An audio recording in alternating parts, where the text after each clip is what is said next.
Well, hi, and welcome to Celebration Bar Review. We are just about 85 days away until the bar exam right now. That's pretty exciting. We're getting inexorably closer. And at this point, with about 85 days until your bar exam, you are generally beginning to get to the point where bar results are coming out from the previous exam in a lot of jurisdictions. Now, this is always different from exam to exam, but let me just say that as I'm recording today, the results have come out from a number of jurisdictions, early jurisdictions, and the results, while they're very difficult across the country, and we see lower pass rates nationally than we've ever seen, I'm really proud of the fact that our students continue to outperform those averages, and we have great success stories. And I invite you to check out those success stories on our website. If you go to celebrationbarreview.com, you'll see a section called Case Studies and Testimonials. I interview a lot of those students, and a lot of them write comments for us. And so congratulations to everyone who's passed, and be sure to check those out. Now, for those of you who are still in law school, if you're watching during that season of your life and you're about to go through your graduation ceremonies, congratulations to you as well. And once you're done with that, then obviously you're going to be jumping into your bar review preparation. But I want to encourage you, even if you're still in law school, you should be studying right now. You should be putting in some hours for all the reasons that we've been talking about as we've been doing this countdown. Now, as we think about the bar exam being 85 days away or so, I'm about ready to get on the road for one of our semi-annual pre-exam craziness vacations. And getting on the road reminds me, as many things do, I guess, of when my kids were younger. And one of the things that I foolishly agreed to do, and I say foolishly because it didn't last very long, was that I agreed to teach my children how to drive the car. Now, you have to understand that I'm a car guy. I love cars, really love cars. Probably not as much as I love football, but really close. And to me, driving a car is one of the great joys of all time. Teaching your kids to drive a car, not so much. Now, my children, who are now adults, are wonderful. They're brilliant. They're scholars. They're pillars of their communities. I mean, they are awesome, awesome people. But when they were 15 and a half years old, they were really lousy drivers. Don't tell them. And while I fancy myself being a pretty good teacher, I am definitely not a good driver's ed teacher. Oh my gosh, what a terrible job. In fact, if you gave me careers I would not like to have, I think driver's ed would be right next to a TSA person at the airport. You know what I'm saying? Anyway, those two, not a good combination. In any event, as I was thinking back to the driving lessons that I gave to my son and my daughter when they were learning to drive, it reminded me a little bit of the quandary that a lot of people are in at this point in their studies for the bar exam. One of the challenges for a young driver is learning how to balance what you see way out on the horizon with what's right in front of you on the road. Now, there's a tendency to look right in front of you, right down at the gauges, and you can forget as a new driver that there's a road out there filled with people and objects and all sorts of opportunities for mayhem, as they say.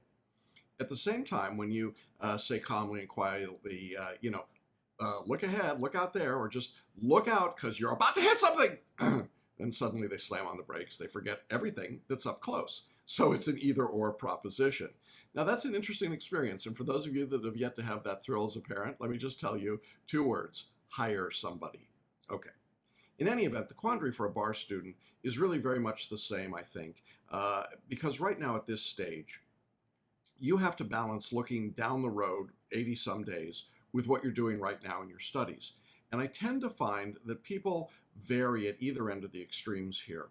I have those people who are so focused on results at this point, though right on the road at this moment, that's all they can think about. Virtually every contact with that kind of student is prefaced or predicated or finished with something like, is this passing work? Well, here's the reality. It doesn't have to be passing when you're 85 days away from the exam. In fact, in most cases, it won't be passing, and that's all right because you're really just learning how to do something that's new. And this sort of innate over-focusing on results at this stage, I've found to be counterproductive.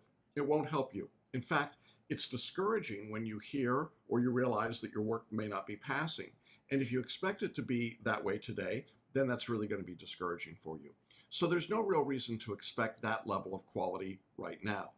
And even if you've been studying for several months, I would say it's not necessary to be doing passing work at this stage. So what should you be doing? Well, I think the better question is, are you improving? Are you able to see growth from where you started in the process, whether it was a few days ago or a few weeks or a few months ago? And for most people, certainly those who are in our course, the answer to that is very clearly, yes, I can see improvement. Now, on the other extreme, we've got the people who literally won't take their foot off the brake. Oh, these folks make me nuts. They're so afraid of getting on the bar exam metaphorical highway that they simply procrastinate and procrastinate. And procrastination right now is a problem. And I want to be clear. There are those people who've been in school and perhaps they're waiting to graduate and they start their studies. That might describe you. That's not really procrastination, that's just survival, and I get it. But if you're not in that category, if you're someone who has the opportunity to study, you've gotten your materials, let's say, or you're thinking about starting to study, or you're thinking about signing up with a bar review course, and you're just thinking about it and you haven't gotten around to doing it, well, now's the time to take your foot off the brake. You've got to accelerate or you're going to get rear-ended. That's the truth.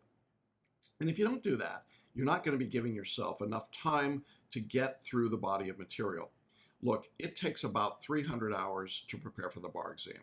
That's a real number based on working with thousands of people all across the country for 25 years.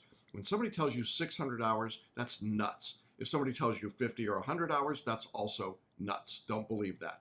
300 hours is a good, solid number. But if you're going to get to 300 hours with 85 days to go, well, you can do the math. It's a little more than 3 hours a day. So you need to give yourself the time to study. And if you don't get started, you're just not going to have that time. Now, any person or any course that tells you that you can study and be ready for this test if you only spend 6 or 7 weeks in study, you know what? They're just full of it. It doesn't happen. It doesn't work. And we're seeing the results of that empirically. The courses that tell you to do that have pass rates that are below 50% overall. And so how great is that plan? I would say it's not very good. Maybe great marketing, but it's not great teaching. And I can't be more emphatic about that. The bar examiners around the country are writing tests today that are not amenable to learning the material in a 3-day cram course or a 6-day cram course or a 6-week cram course. And it just isn't happening and it's not successful. So you cannot afford to procrastinate. It's that simple. And you're kidding yourself if you think you're going to be able to do that. Now, when I see students and I talk to students who failed the exam, the number one reason that they fail, in my experience, is that they haven't given themselves enough time to get ready. So if you're at that end of the extreme where you have not done anything, now is the time to get underway. Now, you don't have to do everything today. You don't have to do even a lot, but you have to do a little bit every day. Now, if you start and get underway, what you're going to find is that at this point, you can start to generate and build momentum. Just like a young driver learns confidence, and they're able now, hopefully, to move out onto the interstate or the freeway, and it's not necessarily where they began in their first lesson. So the idea here is to do a little bit to gradually improve and to grow in your studies. If you're one of those people, to go back to our first extreme, who's been focusing on outcomes and results, I think this is also a good time to pull back a little bit and evaluate the work you're doing today. Ask yourself, relative to what you were doing a week ago or 2 weeks ago or a month ago, are you making improvement? Now, if you're in our course, that's one of the things that we're going to try and help you assess. But if you're studying on your own, or God forbid you're in one of the big box courses, you're going to have to do that as a self-assessment type of technique. So my point is, if you've started studying and you're focused on results, step back a little bit. If you haven't started to study, why not? You need to get going. There's no reason to panic if you begin now, but this is the key. So I want to encourage you, get underway, get out there, start mixing it up, if you will, get into the course of your studies. You'll find that you'll be more confident and you'll get better as you go along, and that will make your studies much, much more productive. If you've been looking too far out on the horizon, bring your focus back in a little bit. Bring it back in. And let's work just on the next assignment and the next piece of work, the next piece of reading or the lecture, the next set of multiple choice questions, the next essay. Whatever it might be that's necessary for you so that you can continue to improve and grow, and then ultimately reach the goal in 85 days of having your name on the pass list when the results come out. Well, I hope that's helpful to you. I encourage and congratulate all of you who are reaching school milestones this week, and congratulations certainly to everyone who passed the prior bar exam. We're pleased for all of you. and encourage all of you to make some decisions about your studies this week and move forward. Congratulations to everybody. Look forward to seeing you all next week. We'll be back with another message in this series. Have a great week of study, and take care for now.